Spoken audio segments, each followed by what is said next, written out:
Free audio post-production by alphonic.com. Welcome to Sports Management Podcast, where you will hear interesting sports management professionals share their stories, experiences, and passion for the sports management industry. I am your host, Marcus Philipsson. Welcome to episode 191 of Sports Management Podcast. Today's guest is Jan Wendt, the co-founder and CEO of Plaier AI. We spoke about how Plaier AI got a database of over 300,000 players, how their AI system works, how it is beneficial for teams, players, scouts, coaches, etc., expanding outside of football, the future of Plaier AI, and much more. Jan Wendt, welcome to Sports Management Podcast. Thank you very much for the invite. It's great to have you on the show. You are the founder and co-founder and CEO of Plaier AI. So can you give us a brief overview of your role and what is Plaier AI? Yeah, Plaier AI is an analysis software to basically measure and predict football. Football is the sport we've started with. And we thought that we have to predict a lot of things, but we found out that measuring football is probably at this stage the more important part of it. And why? How did you come to that conclusion?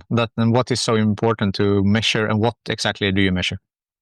Well, we measure basically the strength of a squad. So we can tell you, and that's probably the most important information we can provide a club with. We measure if the squad is strong enough to reach the sporting goals, and how that correlates with the coach's performance. So we measure how good is a squad and how well does a coach perform. Does he over or underperform? So where are the reasons for either you are where you would like to be or you're not where you like to be. So that's the core of the product as of today. Is this for teams to know when they are scouting players to see how they are performing? And so like who are the main customer of this product? Well, it's the bread and butter business, as we say. It comes from clubs in third and second leagues who want to be promoted because obviously that's the easiest challenge on our side. We can almost guarantee a promotion to a higher league because we know exactly what you have to do. And once you follow that, then the success rate is measurable. Obviously, 100%. We are in statistics here, 100%, or in mathematics, 100% is not realistic, but we are coming very close to the 100%.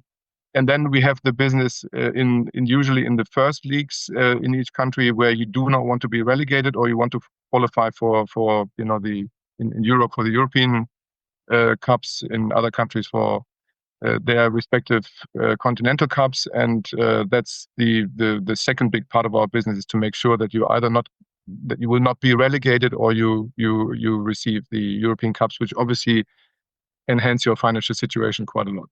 I understand that. I mean, you're having a huge database. You're covering over, I think, 300,000 players from 200 plus countries, I read, and you started only in May 2023. So how have you been able to collect such a big database in such a small time? Right. I wish there was a big secret, but we're just buying everything we can get our hands on. Basically, there are a handful of data providers out there. You have different data in football or different data sets in football. Football is a very, very well covered sport. You have a lot of games, you have a lot of players. So we basically we buy everything we can get. So that's the whole miracle behind it. And obviously we know how to handle this data because, getting a data set from Japan or from Central Africa or from somewhere else in the world is one thing, but to correlate it and to put it into correlation is another thing. But just getting the data is quite simple. You just have to buy it. Okay, so you don't collect it so much yourself, but rather buying it. Yeah, we are starting to collect data now because obviously there is some parts and data missing around the globe, which is essential for us. So we make visible what is missing, and then we take care of that ourselves. And there are a lot of players or potential players and a lot of leagues not being covered yet, which we also make visible that might be interesting to cover them. So we start to enter that business, but the majority of the data is available. So if we look at the programs you're using, like the technology, it's really fast and can make with the AI. So not too technical, but a little bit. How does the technology behind this work? Yeah. So first of all, I think your audience, as most of us, are having we're getting their first glimpse of AI by using ChatGPT or something like ChatGPT or other Gen AI tools. May it be in graphics or in usually the large language models. So the area we are in is called AI-based data science.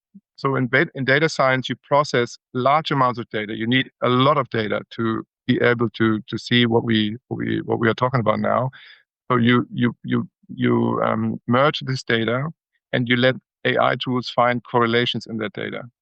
So basically, this process is determined by two major steps. One is that the question or the problem you want to solve or the question you would like to get answered, you have to put this into a mathematical model. That's the first step. And the second step is that you have to find the right AI tool. These are mathematically defined. So there are around 300, 350 tools out in the market, in the shelf. Everyone can have access to it.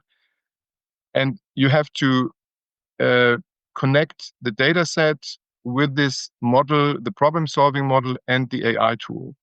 And we've automated this process. So this is something we do not 100%, but mostly automate. And the second part is we are also in other areas. So we're not just working in football. We belong to a group called Effector. And we are also doing stuff in aviation or in hospitality or in medicine. So we have a great routine in using AI tools. We are probably one of the most experienced companies around the globe, in this AI-based data science field. So it's basically, the secret is that we do everything very fast, very efficient, and very accurate. So that's the secret behind there. I understand. I read somewhere that like you compared it to like a supercomputer, like NASA's supercomputer. Is that the type of efficiency that this technology has? Yeah, you can reach good results in these large databases. You can reach good results mainly through two things: processing power. So which means the larger the computer and the more powerful the computer is, the more things it can do in parallel and the more answers you can create. And the second part is to be very efficient in it. And if you combine both, so scalable computer power and very efficient usage of data and very efficient engine as we have, then you even outperform the other supercomputers from time to time. Oh, wow.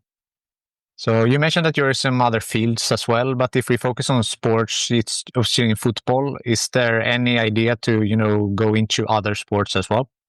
Yeah, we have the prototypes ready. So we have ice hockey ready, we have basketball ready.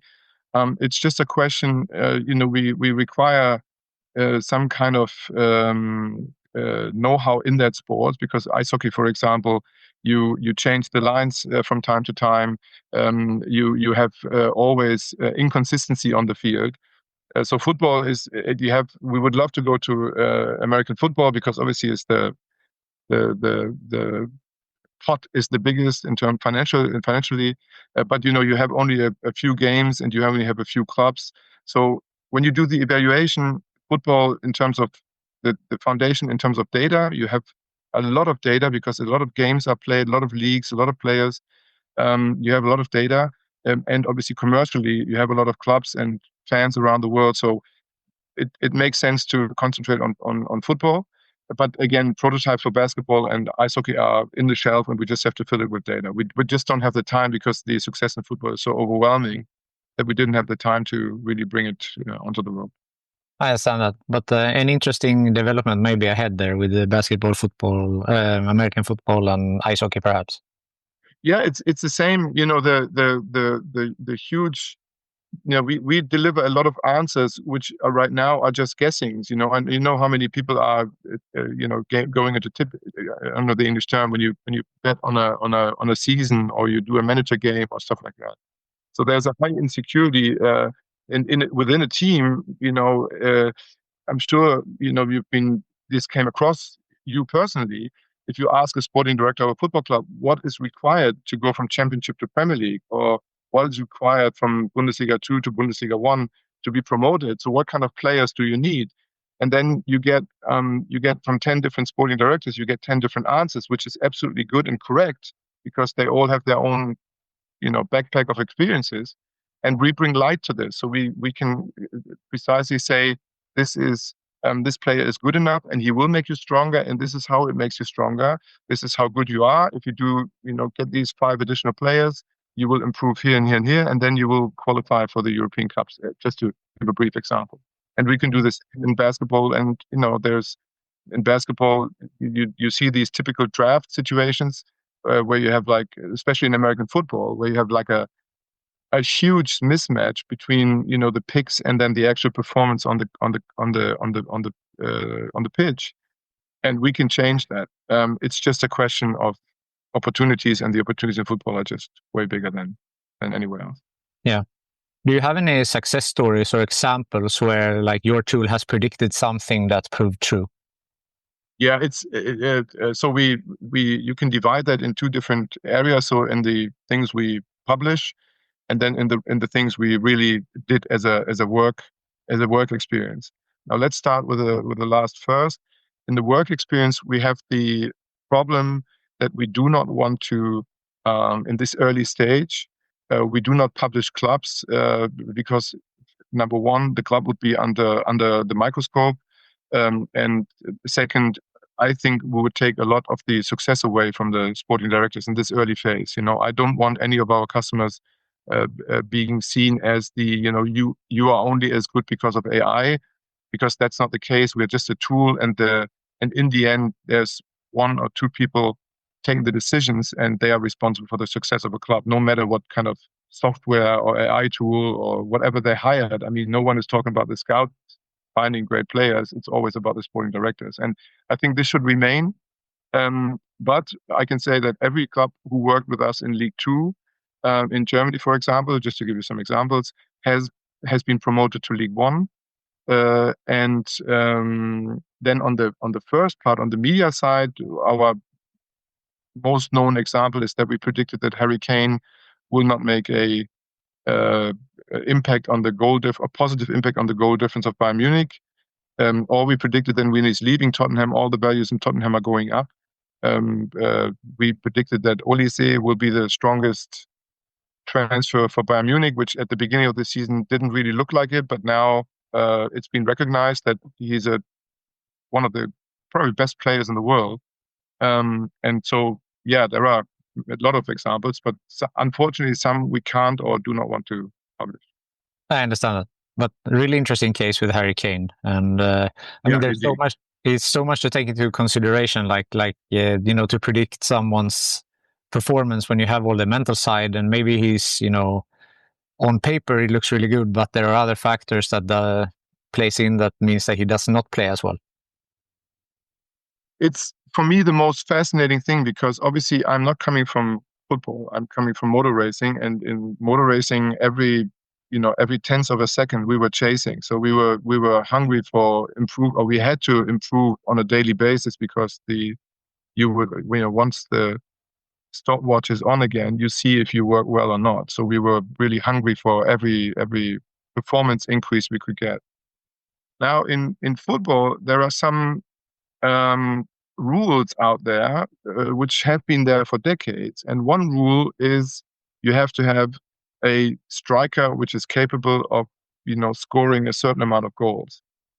But when you look into it, the season before Haaland came in Manchester City, the season they scored more goals than the season with Haaland. So it's not so obvious. And when Lewandowski was at Bayern Munich, who broke probably an eternity record with the goals per season set up by famous Gerd Müller in a very, very, decades ago. And everyone saw, Lewandowski's leaving the club and now everything will collapse, but it didn't. And he was scoring, he had a 4. He scored more than 40 goals in that season I'm talking about.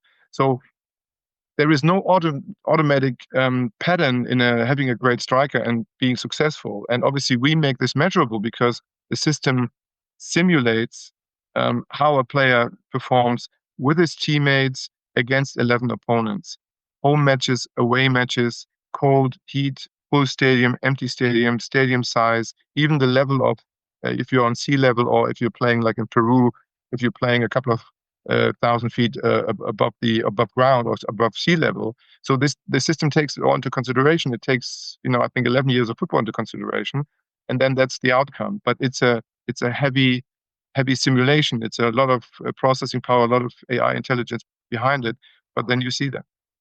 That's fascinating. So another stat that caught my eye is that in terms of team success, only 10% is the coach and 90% is the team. And then if you have Pep Guardiola or you have Sir Alex Ferguson, that some might argue that they have a huge impact on the team. But you say that that's 10% and 90% is actually the roster. Yeah, it's yeah. Okay, so first of all, no rule without an exception. So this is a general rule. So, and this is it needs a little bit of explanation. So on a 5-year span, the squad quality is the major impact in the club success. Nothing but squad quality. Now, on a 5-year span, the coach is indeed just 10%. On a yearly or on a seasonal, if you look into one season, obviously the coach's impact is enormous. Now we measure coaches' performance, and we have a couple of overperforming coaches. Usually, this overperformance doesn't last longer than 12 months. You see that now, for example, in Germany, Alonso or Sebastian Hoeneß, which had outstanding performances last year, are going back to a little bit to normal again. Normal means we have a curve, and they are a little bit above the curve. So the two examples, Pep Guardiola and Sir Alex Ferguson, these are examples where they were also or that's my perception from the outside, they were heavily involved in the squad building process. So I'm very, very sure that Manchester United did not contract one single player which hasn't been given a thumbs up from Ferguson. And so that is a little bit, each case is a little bit special. But the general rule stands, and you only have a few coaches who stay in clubs that long. The usual coaches' contractual time is much, much shorter than these two outstanding examples. In each league, you have like one or two coaches who've been with the club for many, many years. They are the exception of the rule. Yeah, there's always exceptions, of course. But if you are a club and you are, planning the future of your club, then, your squad planner, the impact, because obviously all the financials depend on the success, either being relegated or promoted, reaching the European Cups, or even qualify for Champions League as a pinnacle. And then obviously that has a huge financial impact. And and then obviously also the whole atmosphere in the club, and the winning club is a lot more relaxed. It's a lot more, encouraged and determined. Now, this outcome is mainly driven by the squad planner. May it be the coach that, especially in English football, is often still united in one person. In, for example, German football or in Italian football, it's totally separated. So the squad planner or the squad planning or whoever takes the decisions about which players to contract, that is the way more important decision on a 5-year perspective. Got it. So what's the feedback been like from the clubs who have been using these AI tools thus far? That's a very good question. It reaches from absolute, this is all bollocks, to we had the latest club who took a board decision last week, actually. One of the clubs we've been working with for quite a while. They took a board decision that only players will be signed who match this, where the player score is good enough to make the club better within the frames we gave. So the range in such an early stage. This is an industry usually driven by people coming from the industry. You have very little outside in every league around the world. You have very little people who have not been, socialized and educated in the system. Most people have played football themselves, and then they left. They stopped their career, and then they become either coaches or sporting directors or even CEOs. So the system is pretty much funded on experience, and obviously this is very difficult to to overcome. So from total skepticism, total, meetings broken up after 5 minutes. This is all crazy. Up to we do everything. Nothing will be done without you guys. How do you convince these clubs? Is it? I mean, I guess that some people don't believe in it because maybe you are a little bit old-fashioned. You like your ways, but is it possible to still turn someone to be pro AI in this case? Yeah, it's and they become fanatics. I have to say, because because the system is really, I've been dealing in the past. I've had products which were okay, but which were not really, top notch. And here it is just mind blowing what we are able to do and how a club can benefit. Now, usually and I can understand, that people, it's first of all, it's AI, and then you have to overcome well-known routines and know-how you've gained for the last 20, 25, even 40 years. And then someone like myself is coming and say, hey guys, now everything is new and I show you how the world works. And obviously that's a very painful process. By the way, in every industry, it's not just football, it's in every industry the same. But football, obviously, because everyone is coming out of football and has been in the system for decades, it's extremely.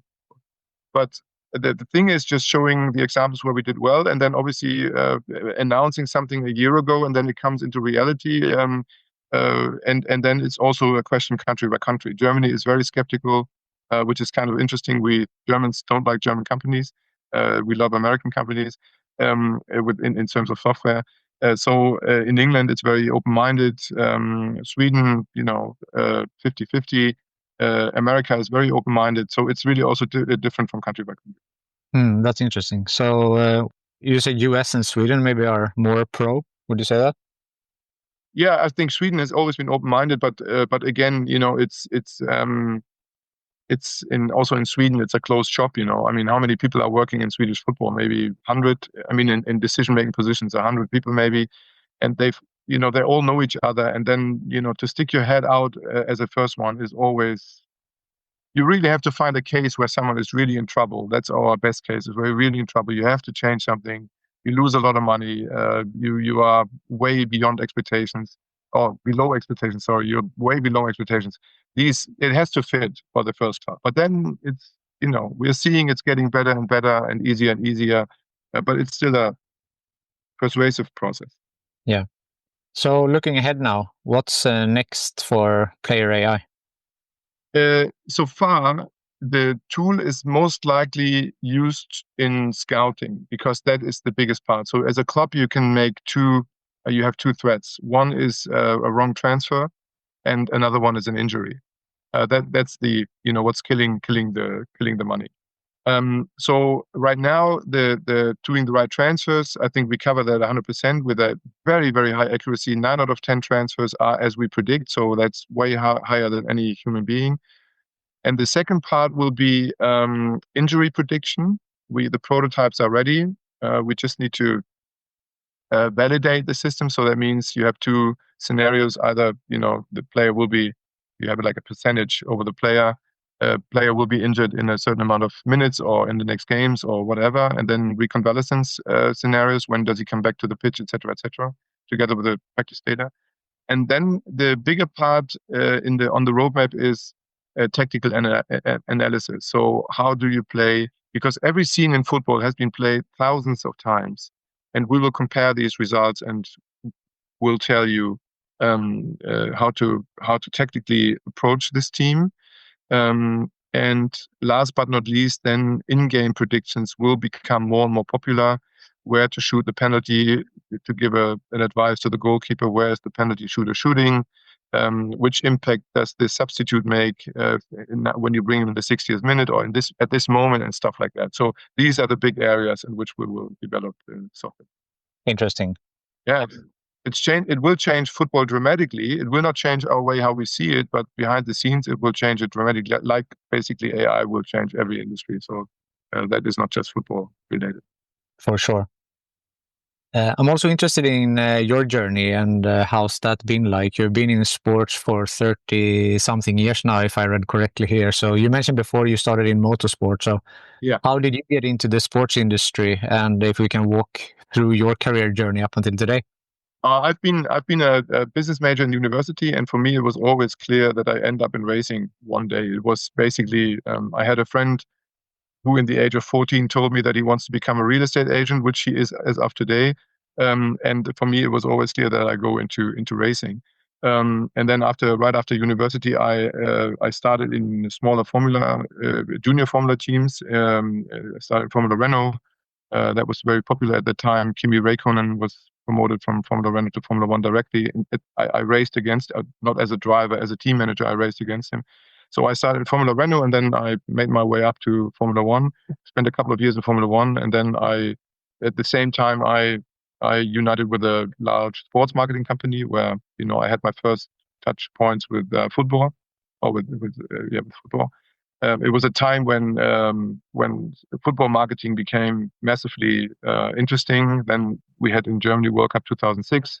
I became self-employed. Then I was having quite a lot of rights on the not on the football World Cup, but I had a lot of involvement in the football World Cup with sponsors, and I was working for Philips. I was working for many sponsors in the World Cup, and then by coincidence, I became a startup founder. And so that was the second half of my career. So the first half was in racing and then in sports. And then I became a startup founder, and I've done that a couple of times, quite successful. And now I'm in AI since 2020. Also, everything by coincidence. Um, not planned. I wish I had a strategic path to walk, but it was all coincidence. So that's how I ended in AI. Big motorsport background there. So now with AI coming in, there was never an idea that maybe do this more on the motorsport side, or? No, it is. That is my. If any Formula One team listens to this podcast, I still have a small company in the middle of Germany where we have developed a machine measuring the grip of tires in racing, because you always have a problem. You often hear that a driver gets out of the car, so I had a bad set of tires. Second set was much better. That is because of the production of the tire and the storage of the tire. The grip level changes. A little bit sunshine in the truck, and then the tire has a different grip level. Now we can measure this grip level. Unfortunately, we were supplying a major Formula One team, became world champion that year, but then the FIA has forbidden the machine, so it wasn't allowed to use this anymore. So we went to other racing series. But why do I say that? We can correlate all the data from the practice sessions and from the on the track, the live data and the past data, and we can correlate that and help making setup decisions much faster than the team. They all work overnight. That they have like data connections to the factory. 40 people are sitting there overnight and calculating it. We're very sure that we will make an impact. But there are only 10, now 11 teams.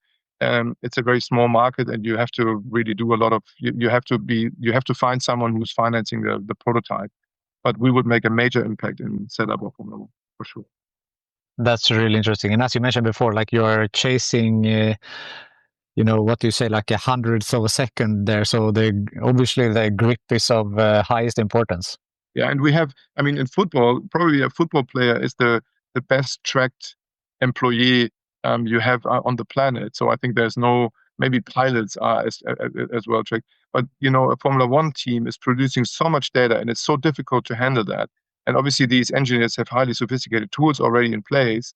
But with our tool, because we are so quick and so accurate, the biggest advantage for us or working with us is that due to the nature of how we use AI, we have the highest accuracy possible under these circumstances. So for a Formula One team working with us, they at least get a challenge how good they really are and how good their team is, so they can basically calibrate their own tools if they use tools, and I'm sure they do, but they could calibrate it with us. So we'd make a high impact. And as you said, with that amount of data, just one one click on the damper, and then the whole thing goes halo. So that would be a great opportunity. But again, it's just 11 potential customers, and two people have to find each other, or two companies have to find each other, and sometimes it's just by coincidence.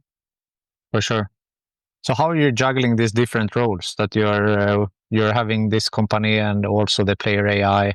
How do you get the day go by? And 4 small children, so very, very difficult with 80-hour weeks, almost no sleep, and that's but it's so much fun because this is probably the best. It's very rare that in my age you find the best time of your career in the late stages of your career, and because I'm learning something, I would say, on a weekly basis, we get new insights. So the learning curve in the companies are so steep. And when we work for we have quite large US operations.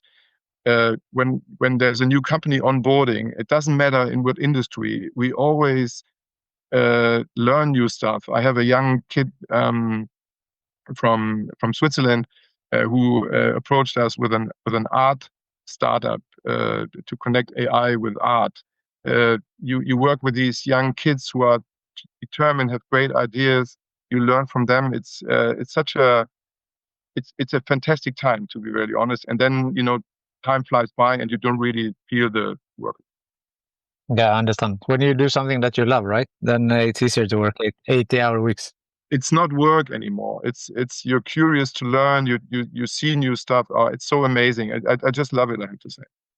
I'm glad to hear that. But has there been any difficulties, bumps on the road in your career? And if so, how did you overcome them?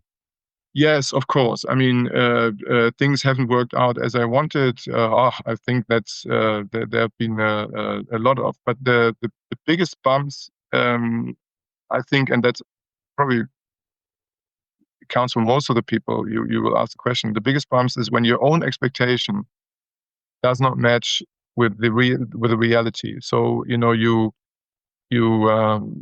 my case, in my personal case, it was I always dreamt of what my dream was to work in Formula one day, because I grew up with the 80s with Senna, Prost wars and all that. Now currently on Netflix again. So I grew up with it, and then the reality in Formula One, especially in the phase I was working in, with the end of cigarette money and then the start of a new era. I think working now in Formula One is a totally different ballgame compared to when I entered it. When I entered it, I found it very, very different from what I expected, and I was really, my illusions were, and that's really tough to when you've achieved something and then it's different from your thought. That was my biggest bump, to say. To overcome that discrepancy in expectations and reality. Yeah, exactly. Because you're really disappointed. Really, you say, I've been working now for 10 years to get here, and now I am here, and look at this. It's really, and obviously you over idolize things. You think that in Formula One, everything is perfect. Everyone is, the brightest mind on the planet. And they all cook with water. That's everywhere in the world, and in every company, in every sports, they all. There are some brilliant people everywhere, but there are normal people everywhere too. So it doesn't matter where you work; it will always be the same. That's true. I hope that Formula One is listening, as you said before, but there are also a lot of younger people listening that they, maybe are early in their careers. So what would be some advice that you have for them, for someone who wants to work in the sports industry? So that's an advice you probably hear from a lot of people, but it doesn't make it less true. The idea is an idea, but the execution is really what brings it to life. And the execution is hard work, hard work, hard work, and there is no shortcut. You can be lucky with the answer, like the Instagram or Snapchat people, but you can make billions in 6 months. But that is the exception. The rule is hard work, and then the second part is, and that's especially for me important. We have a saying in Germany: the soup is never eaten as hot as it was cooked, which means cool down, stay cool. React when it's time to react. Don't overreact. Don't react on everything.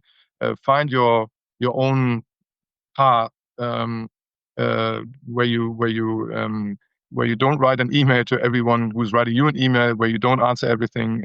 So stay cool, stay put, and observe. But then, if you act aggressively and act in a very, very, in a very determined way to really get it done. I like that. I'd like to finish up with a networking question. So I know you have been in sports for a long time. Is there someone from your network that you think would be a good guest on this podcast? Yeah, I think one person I would love to see on your show. He's called Dr. Florian Roman. He's a lecturer at St. Gallen University. You know, we don't have a lot of elite universities in Europe, but I would consider St. Gallen as one of them in terms of business schools. And he has an in-depth know-how about the financials in sports, especially in football. I've never met someone who is financially as sophisticated as he is, and I would love to see him on this podcast. That would be really, really fun. That would be fantastic. Jan, thank you so much for taking the time to be on Sports Management Podcast. Marcus, thank you so much for having me here. Thank you for listening to the Sports Management Podcast. Please hit the subscribe button so you don't miss out on any upcoming episodes. Also, feel free to leave a comment about what you thought about this episode. If you want to get in contact with me, send an email to sportsmpodcast@gmail.com or hit me up on Facebook, Twitter, or Instagram @sportsmpodcast.